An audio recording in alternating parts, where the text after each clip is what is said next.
any extra measures being taken in areas where it's not a formal event, but maybe you would have hundreds of people congregate, like a C train station between those waiting and getting off the train? Right now, we're gonna adhere to what the medical officer of health has said, and folks who are out there who haven't dealt with this yet, you should too. That's really the message there, is that you should adhere to those guidelines. Those are appropriate guidelines. We fully endorse them. When was the last time you put an emergency plan in place? Municipal emergency plan would have been last put in effect for a large snowstorm that we had. I'm sorry, I'm going to say it was this fall of 2019 was in place. Yep. Are there any measures that the city can do to help 811 process all of these calls? I've certainly offered 811, or I really should say through my medical officer of health contact, I've offered them resources of the city if they need that to better respond. But that's a very technical response. That's when you call that number, you're generally talking to a nurse and somebody who's trained for years to be and been elevated to that position to do the phone diagnosis. So I'm hopeful that health can get some resources within, but we don't actually have a lot of nurses that we can offer. Do you know how many staff workers, nurses work at 811? No, I'm sorry. That'd be a better question for Alberta Health Services. Mayor, can you explain how City Council's meeting on Monday is going to look different? Yeah, City Council's meeting on Monday probably will look a little different because we want to model the sorts of things businesses and organizations can do to keep business going while remaining safe. So for example, we're talking a lot about if you have a work unit that is providing essential work, maybe half the people work remotely and half are together, so you don't end up getting everyone infected if, God forbid, somebody is ill. So on City Council on Monday, you are likely to see a situation where half of City Council will physically be there, the other half will be on the phone, and we're going to be experimenting with different kinds of ways to work remotely, maybe different ways of doing public hearings to try and increase that social distancing.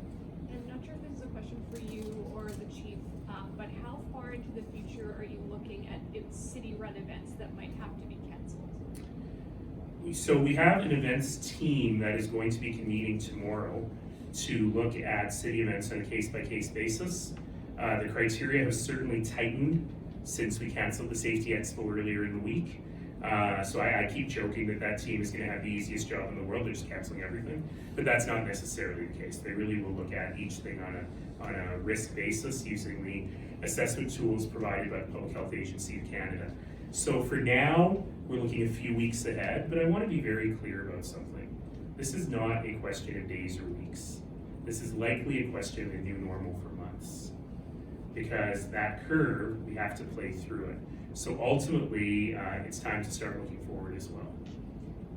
And then for the city manager, are employees who have to cancel travel as a result of the new guidelines going to be reimbursed by the city in any way, or is there any thought about how to deal with that if people have to cancel travel plans at the last minute? Personal travel or work-related? Work-related. Work-related travel will be canceled.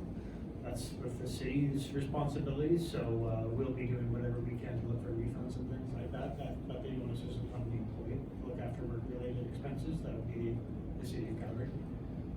And then just so I understand, so personal travel for city employees, like, do you have purview over that? Are you able to say, like, city employees cannot go on vacation somewhere right now, like, or that's not a thing? We don't really. We're offering our staff guidelines. We're offering guidelines to make sure they're looking at federal resources and provincial resources, but we have limited ability to restrict staff from personal travel. Having said that, when they return, there may be things that we'll be looking at to ensure that staff that return don't return to work if they do travel. With the mayor's comments about new guidelines that just came out, they will likely have to self-quarantine for 14 days. It's worth noting too that, just to underscore that today's guidelines from the province are suggesting that no Albertan travel internationally right now for work or for fun. Mayor or city manager, do you have any changes planned in terms of City Hall itself? I know there are public-facing services that are offered here, but we've seen this in other places in North America where seats of government have basically been closed. We want to remember that City Hall, I always call it Calgary's living room, and we want to ensure that people understand that their government is still functioning, that we are still providing the services that they need every day. Of course, we're going to work hard to make sure that, you know, in areas where people congregate, where they line up to get their bus passes, for example, that we are offering other options. The bus passes is a good example. If you have a credit card, you can buy those online. You can buy them online starting early in the previous month, and they will be mailed to you. You can get your April bus passes now by buying them online. You know, we used to have tons of services offered in person on the 3rd floor of City Hall, things like permits and so on, that can almost entirely be done online now. And so we will encourage people to call 311 to make sure that those services can be provided. But we're not shutting down any of those services, and some of that does mean face-to-face at City Hall. The advisory to avoid traveling outside the country, do you agree with that? Well, I'm no epidemiologist, but ultimately we are blessed to have great public health people, and ultimately I take advice from them. Mayor, there's also been a number of situations today in Calgary where people are basically stocking up or clearing out supermarkets. Not everywhere, but it has happened in different parts of the city, and it's not just toilet paper. Do you have any thoughts to share on that? Yeah, you know, look, Chief Sampson in a normal day would talk about the 72-hour kit and how every household should have 72 hours worth of supplies. In this case, it's not irrational to stock up on supplies because look, if you are in a 14-day isolation, you gotta have 14 days worth of supplies. You know, 500 rolls of toilet paper is probably a bit excessive for 14 days. But you know, it's absolutely rational to do that. I mean, the great thing about today is you can get anything delivered, right? And so obviously, if you're in isolation and you're having stuff delivered, don't answer the door, ask them to leave it on the doorstep. But the good news is that we are luckily in a society where we should be able to manage that. But yeah, if people want to be careful and make sure that they're ready for should they have to go into a 14-day isolation, there's nothing whatsoever wrong with that. Look, we're going to keep the water system running. You don't have to stock up on bottled water. We're going to make sure that essential services keep working. But you know, having a few cans of tuna is not necessarily a bad thing. Your stove's going to work too. Quel est votre message pour les Albertains qui sont inquiets face à l'épidémie de coronavirus? I'm going to try doing this in French. Le message est simple ici. Les mains nettes, le cerveau clair. Uh-oh. Le cœur ouvert. Okay? Les mains nettes, le cerveau clair, le cœur ouvert. C'est important pour nous de comprendre que c'est pas un moment pour paniquer, mais c'est un moment très sérieux et il faut faire des actions comme communauté, mais aussi comme citoyen. Puis vous mentionnez que peut-être que vous surréagissez, mais que c'est nécessaire C'est nécessaire de prendre ces mesures. C'est absolument nécessaire aujourd'hui, parce que on peut dire que c'est une overreaction. Mais c'est important de faire ça maintenant parce que c'est très important qu'on a des nouveaux cas dans les plus lointains possible. Est-ce que vous pouvez faire juste une petite réaction pour la mort de Ken King? Oh yeah. You know, c'est très triste vraiment.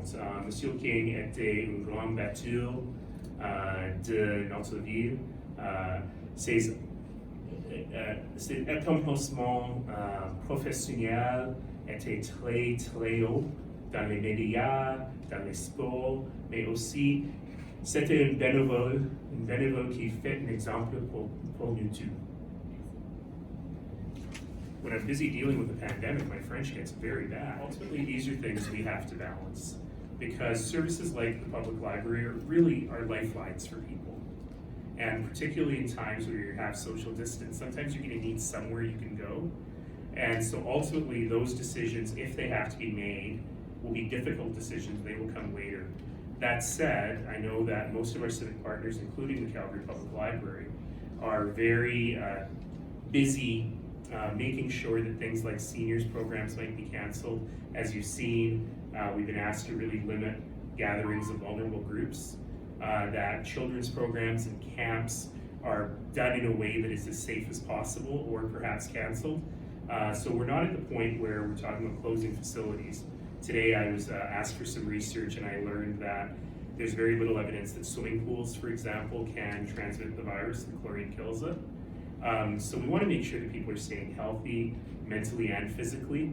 But if there is a point where the actions we're taking today are not flattening that curve, and further actions are needed to flatten the curve, then certainly those are things we would look at.